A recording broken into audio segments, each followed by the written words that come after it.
सुना है ICSE board ने कृष्ण चंद्र जी की एक कहानी को सिलेबस से ही निकाल दिया, क्लास 10 के सिलेबस से निकाल दिया, ये कह के कि ये बच्चों के लायक नहीं है, बच्चे से समझ नहीं पाएंगे एंड ऑल दैट। और ये भी सुना है कि असली वजह है कि हमारे कुछ सियासतदान, हमारे कुछ पॉलिटिशियंस, नेता, उन्हें इस कहानी से थोड़ा डर लग रहा है। क्या है इस कहानी में जिससे उन्हें इतना डर लग रहा है? ये तो तब पता चलेगा जब कहानी पढ़ी जाएगी। सिलेबस से तो निकल गई है, अब पढ़ने में और भी ज्यादा मजा आएगा।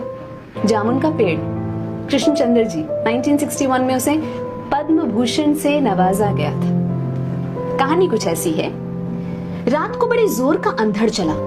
सेक्रेटेरिएट के लॉन में जामुन का एक पेड़ गिर पड़ा। सुबह जब माली ने देखा तो उसे मालूम हुआ कि पेड़ के नीचे एक आदमी दबा पड़ा है। माली दौड़ा दौड़ा चपरासी के पास गया, चपरासी दौड़ा दौड़ा क्लर्क के पास गया, क्लर्क दौड़ा दौड़ा सुपरिटेंडेंट के पास गया, सुपरिटेंडेंट दौड़ा दौड़ा बाहर लॉन में आया। मिनटों में ही गिरे हुए पेड़ के नीचे दबे आदमी के इर्द गिर्द मजमा इकट्ठा हो गया। बेचारा जामुन का पेड़ कितना फलदार था। एक क्लर्क बोला, इसकी जामुन कितनी रसीली होती थी। दूसरा क्लर्क बोला, मैं फलों के मौसम में झोली भर के ले जाता था, मेरे बच्चे इसकी जामुनें कितनी खुशी से खाते थे। तीसरे क्लर्क का ये कहते हुए गला भर गया। मगर ये आदमी, माली ने पेड़ के नीचे दबे आदमी की तरफ इशारा किया। हाँ, ये आदमी। सुपरिटेंडेंट सोच में पड़ गया। पता नहीं जिंदा है कि मर गया। एक चपरासी ने पूछा। मर गया होगा, इतना भारी तना जिसकी पीठ पर गिरे वो बच कैसे सकता है? दूसरा चपरासी बोला, नहीं, मैं जिंदा हूँ। दबे हुए आदमी ने बमुश्किल कराते हुए कहा। जिंदा है? एक क्लर्क ने हैरत से कहा। पेड़ को हटाकर इसे निकाल लेना चाहिए, माली ने मशवरा दिया। मुश्किल मालूम होता है, एक काहिल और मोटा चपरासी बोला। पेड़ का तना बहुत भारी और वजनी है। क्या मुश्किल है? माली बोला। अगर सुपरिटेंडेंट साहब हुक्म दे तो अभी 15-20 माली, चपरासी और क्लर्क जोर लगा के पेड़ के नीचे दबे आदमी को निकाल सकते हैं। माली ठीक कहता है। बहुत से क्लर्क एक साथ बोले, लगाओ जोर, हम तैयार हैं। एकदम बहुत से लोग पेड़ को काटने पर तैयार हो गए। ठहरो, सुपरिटेंडेंट बोला, मैं अंडर सेक्रेटरी से मशवरा कर लूं। सुपरिटेंडेंट अंडर सेक्रेटरी के पास गया, अंडर सेक्रेटरी डेप्यूटी सेक्रेटरी के पास गया, डेप्यूटी सेक्रेटरी जॉइंट सेक्रेटरी के पास गया, जॉइंट सेक्रेटरी चीफ सेक्रेटरी के पास गया, चीफ सेक्रेटरी ने जॉइंट सेक्रेटरी से कुछ कहा, जॉइंट सेक्रेटरी ने डेप्यूटी सेक्रेटरी से कुछ कहा, डेप्यूटी सेक्रेटरी ने अंडर सेक्रेटरी से कुछ कहा। फाइल चलती रही। इसी में आधा दिन गुजर गया। दोपहर को खाने पर दबे हुए आदमी के इर्द गिर्द बहुत भीड़ हो गई थी। लोग तरह तरह की बातें कर रहे थे।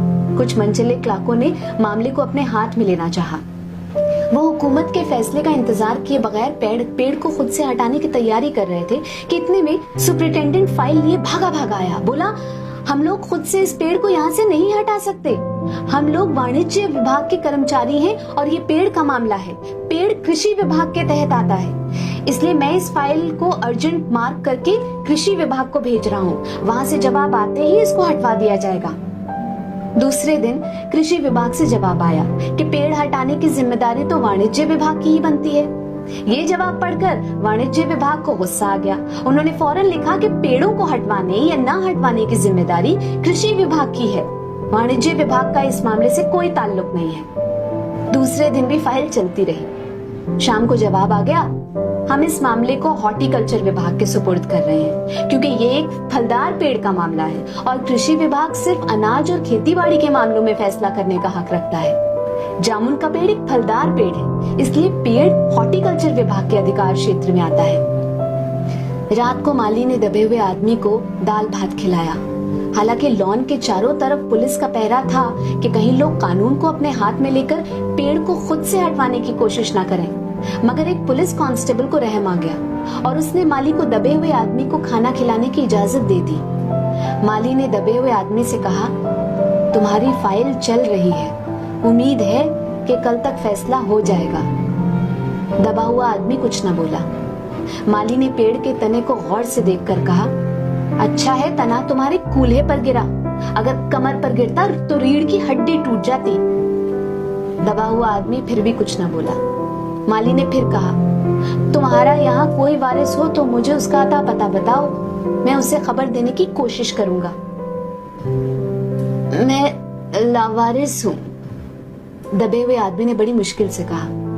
माली अफसोस जाहिर करता हुआ वहां से हट गया। तीसरे दिन हॉर्टिकल्चर विभाग से जवाब आ गया। बड़ा कड़ा जवाब लिखा गया था, काफी आलोचना के साथ। उससे हॉर्टिकल्चर विभाग का सेक्रेटरी साहित्यिक मिजाज का आदमी मालूम होता था।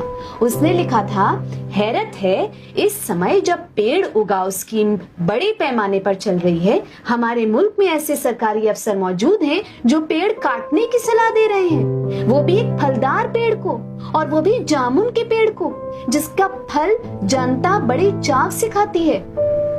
हमारा विभाग किसी भी हालत में इस फलदार पेड़ को काटने की इजाजत नहीं दे सकता। अब क्या किया जाए? एक मंचले ने कहा, अगर पेड़ नहीं काटा जा सकता तो इस आदमी को काट कर निकाल लिया जाए। ये देखिए, उस आदमी ने इशारा से बताया। अगर इस आदमी को बीच में से यानी धड़ की जगह से काटा जाए तो आधा आदमी इधर से निकल आएगा और आधा आदमी उधर से बाहर आ जाएगा, और पेड़ भी वहीं का वहीं रहेगा। मगर इस तरह से तो मैं मर जाऊंगा, दबे हुए आदमी ने एतराज किया। ये भी ठीक कहता है, एक क्लर्क बोला। आदमी को काटने का नायाब तरीका पेश करने वालों ने एक पुख्ता दलील पेश की। आप जानते नहीं, आजकल प्लास्टिक सर्जरी के जरिए धड़ की जगह से इस आदमी को फिर से जोड़ा जा सकता है। अब फाइल को मेडिकल डिपार्टमेंट में भेज दिया गया।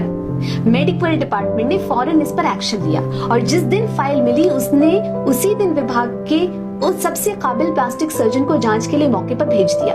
सर्जन ने दबे हुए आदमी को अच्छी तरह टटोलकर उसकी सेहत देखकर खून का दबाव, सांस की गति, दिल और फेफड़ों की जांच करके रिपोर्ट भेज दी कि इस आदमी का प्लास्टिक ऑपरेशन तो हो सकता है और ऑपरेशन कामयाब भी हो जाएगा, मगर आदमी मर जाएगा। लिहाजा ये सुझाव भी रद्द कर दिया गया।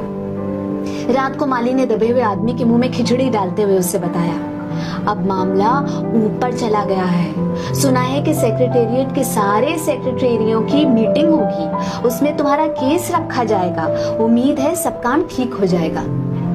दबा हुआ आदमी एक आह भरकर आहिस्ता से बोला, हमने माना कि तगाफुल न करोगे, लेकिन खाक हो जाएंगे हम तुमको खबर होने तक। माली ने अचंभे से मुंह में उंगली दबाई, हैरत से बोला, क्या तुम शायर हो? दबे हुए आदमी ने आहिस्ता से सर हिला दिया। दूसरे दिन माली ने चपरासी को बताया, चपरासी ने क्लर्क को और क्लर्क ने हेड क्लर्क को। थोड़ी ही देर में सेक्रेटेरिएट में ये बात फैल गई कि दबा हुआ आदमी शायर है। बस फिर क्या था, लोग बड़ी संख्या में शायर को देखने के लिए आने लगे।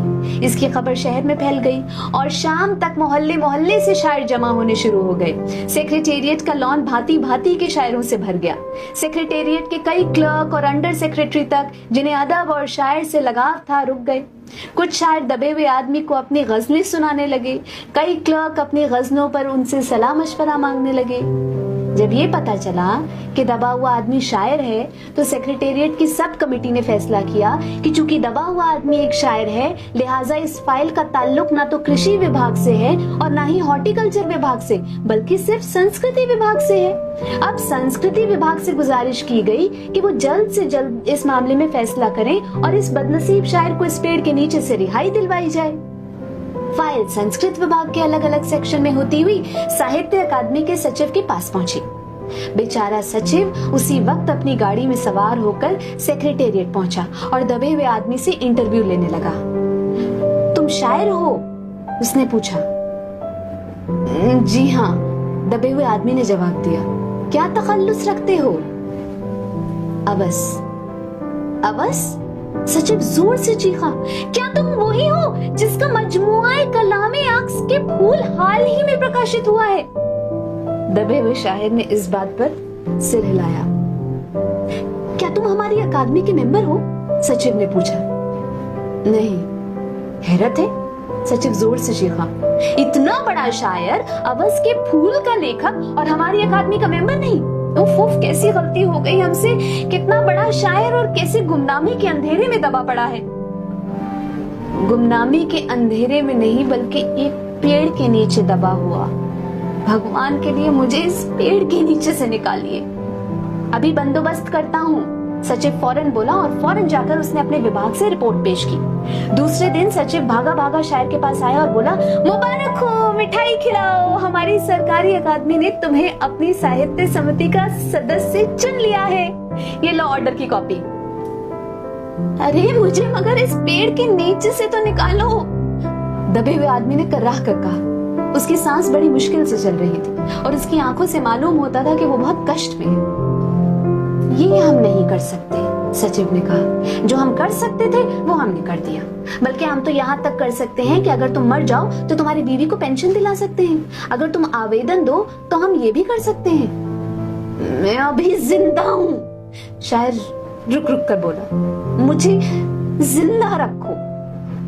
मुसीबत ये है कि सरकारी अकादमी का सचिव हाथ मलते हुए बोला, हमारा विभाग सिर्फ संस्कृति से ताल्लुक रखता है। आपके लिए हमने वन विभाग को लिख दिया है, अर्जेंट लिखा है। शाम को माली ने आकर दबे हुए आदमी को बताया कि कल वन विभाग के आदमी आकर इस पेड़ को काट देंगे और तुम्हारी जान बच जाएगी। माली बहुत खुश हुआ। हालांकि दबे हुए आदमी की सेहत जवाब दे रही थी, मगर वो किसी न किसी तरह अपनी जिंदगी के लिए लड़े जा रहा था। कल तक सुबह तक किसी न किसी तरह उसे जिंदा रहना है। दूसरे दिन जब वन विभाग के आदमी आरा कुल्हाड़ी लेकर पहुंचे तो उन्हें पेड़ काटने से रोक दिया गया। मालूम हुआ कि विदेश मंत्रालय से हुक्म आया है कि इस पेड़ को न काटा जाए। वजह ये थी कि इस पेड़ को 10 साल पहले पिटोनिया के प्रधानमंत्री ने सेक्रेटेरिएट के लॉन में लगाया था। अब ये पेड़ अगर काटा गया तो इस बात का पूरा अंदेशा था कि पिटोनिया सरकार से हमारे संबंध हमेशा के लिए बिगड़ जाएंगे। मगर एक आदमी की जान का सवाल है, एक क्लर्क गुस्से से चिल्लाया। दूसरी तरफ दो हुकूमतों के ताल्लुकात का सवाल है। दूसरे क्लर्क ने पहले क्लर्क को समझाया, और ये भी तो समझ लो कि पिटोनिया सरकार हमारी सरकार को कितनी मदद देती है। क्या हम इनकी दोस्ती की खातिर एक आदमी की जिंदगी को भी कुर्बान नहीं कर सकते? शायर को मर जाना चाहिए? बिल्कुल। अंडर सेक्रेटरी ने सुपरिटेंडेंट को बताया, आज सुबह प्रधानमंत्री दौरे से वापस आ गए हैं। आज 4 बजे विदेश मंत्रालय इस पेड़ की फाइल उनके सामने पेश करेगा। वो जो फैसला देंगे वही सबको मंजूर होगा। शाम 4 बजे खुद सुपरिटेंडेंट शायर की फाइल लेकर उसके पास आया। सुनते हो? आती है खुशी से फाइल लहराते हुए चिल्लाया, प्रधानमंत्री ने पेड़ को काटने का हुक्म दे दिया है और इस मामले की सारी अंतर्राष्ट्रीय जिम्मेदारी अपने सर ले ली है। कल ये पेड़ काट दिया जाएगा और तुम इस मुसीबत से छुटकारा पालोगे। सुनते हो? आज तुम्हारी फाइल मुकम्मल हो गई। सुपरिटेंडेंट ने शायर के बाजू को हिलाकर कहा, मगर शायर का हाथ सर्द था, ठंडा पड़ चुका था। आंखों की पुतलियां बेजान थी और चींटियों की एक लंबी कतार उसके मुंह में जा रही थी। उसकी जिंदगी की फाइल मुकम्मल हो चुकी थी। अब इस कहानी से क्या एतराज है? आप खुद ही समझदार हैं।